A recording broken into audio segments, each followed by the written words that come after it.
The Kenyans are defiant people, and we are going to defy. The new terms in town are self-quarantine and work from home, and this is thanks to the global coronavirus pandemic that has caught the world by surprise. But will it be viable for the common mwananchi who lives from hand to mouth to stay at home? The landlords will be coming to uproot doors because they have to be paid their rent, and they know how it goes. Tunaenda kungoa hii mrago, usiporiparate tunaenda kungoa hii mrago, ama tutangoa mabati pia usiporiparate. Now let me tell you this, how are we going to be given a safety valve to operate under such conditions? Because you are telling us ati watu wafanye kazi ati rent landlord atakujia tu. They will come, and by this time they are going to come with menaces. You either pay or they uproot the door and move away with it. Have you been a victim before? Listen, you know, as a rights defender, you meet these things. You meet these things, and they do even more horrible things. They come, collect the water that someone is boiling ugali with, the landlord. Wewe unakura hapa na mimi sina cha kukura. He collects the water and pours it in the fire. You cannot tell people to stay at home. We are a free country. We were born free. The Kenyans are defiant people, and we are going to defy. And in fact, I thank the Kenyans have been walking the streets. I can see they have defied these orders, because you cannot fight an unknown enemy, an unseen enemy, and tell us to live in a quarantine. How do we live in a quarantine over a disease we cannot even see? Now, what we are trying to say is this: this is mere hulabalu. Kenyans must go about their businesses, because the economy, first of all, the Kenyan economy, looking at the figures, Kenya's economy is dead. Kenya's economy is dead. Telling them to stay at home means you are burying the economy.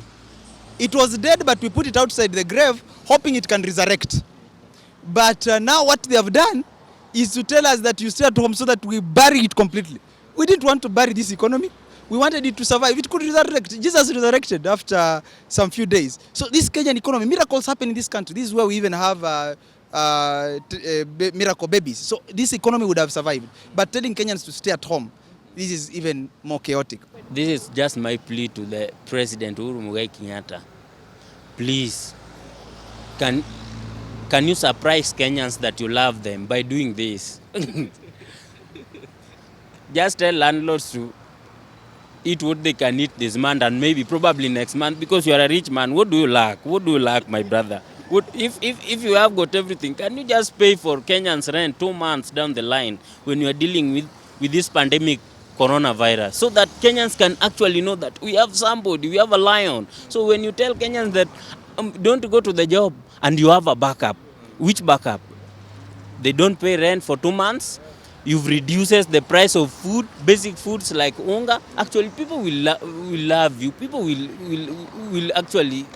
do anything that you want. But when you just say, oh, don't go to work, and rent is here 7,000 per month, where do you subject this man? Then the next month you will hear that even the rent, the landlord himself shall have killed that Njeri or Njoroge in the street. Why? Because of 2,500, something that you can afford, that you can avoid. Tumeona country like Italy iliamka jana ikasema rent yote ya miezi 3 inawalipia. Amerika imeamka pia imesema miezi matajiri na maskini wote wamelipiwa rent. So sisi maskini wa Kenya tunaomba president, hatutaki kulipiwa rent, lakini tulipe rent nusu.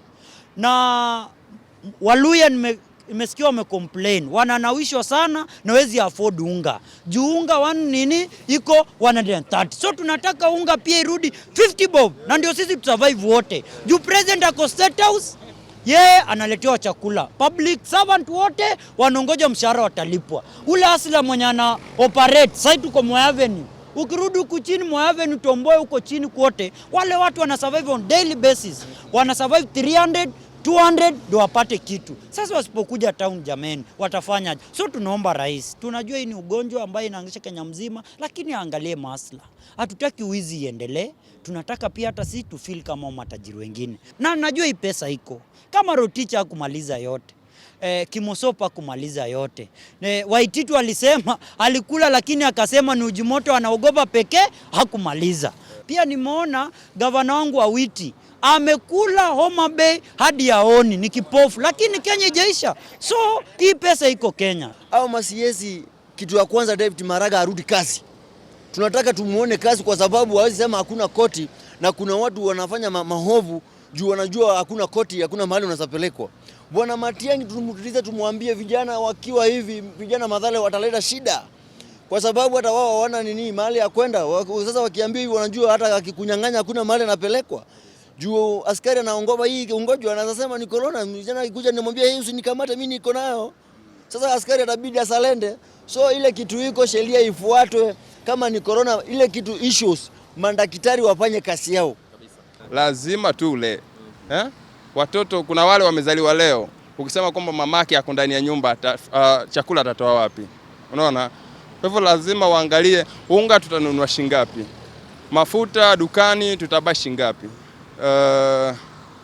Kuna vitu vyakula tuseme kwa ujumla. Vyakula tutapata vipi na bei itakuwa vipi wakati tupo ndani ya nyumba.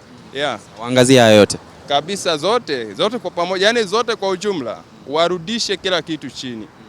Ndio angalau binadamu wapate kusaidiwa. Kwa sababu kuna kaunti zingine kama Turkana. Wakiambiwa wale watu warudi ndani ya nyumba, kama wakiwa nje ndio wanateseka, sasa wakiwa ndani watasaidika vipi? Itakuwa ngori kabisa. Kwa hivyo waangalie countries zingine, counties zingine. Yeah.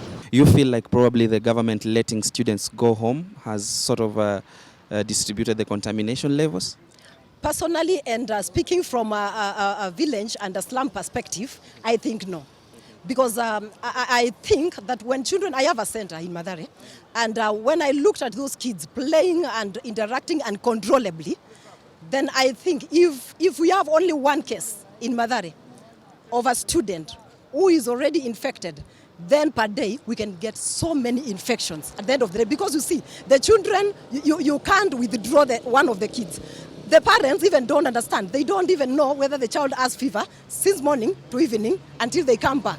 So by the time the children are playing from morning to evening, by the time the symptoms are already evident, then you find the extent of the infection will have gone so high. So you feel they were safe in school? I feel they were safe in school. There are guys who must do something each day to earn maybe wages or maybe some kind of payments to sustain their lives and family. So when people stay away from their day-to-day activity, they are affected adversely. People cannot pay their bills, they cannot get money for food, they cannot really sustain themselves. So the government should look into a way to also support these people who rely on maybe a daily basis kind of activity to earn a living. Because just issuing instruction that we stop all our activities and not giving us a solution does not really help the common mwananchi.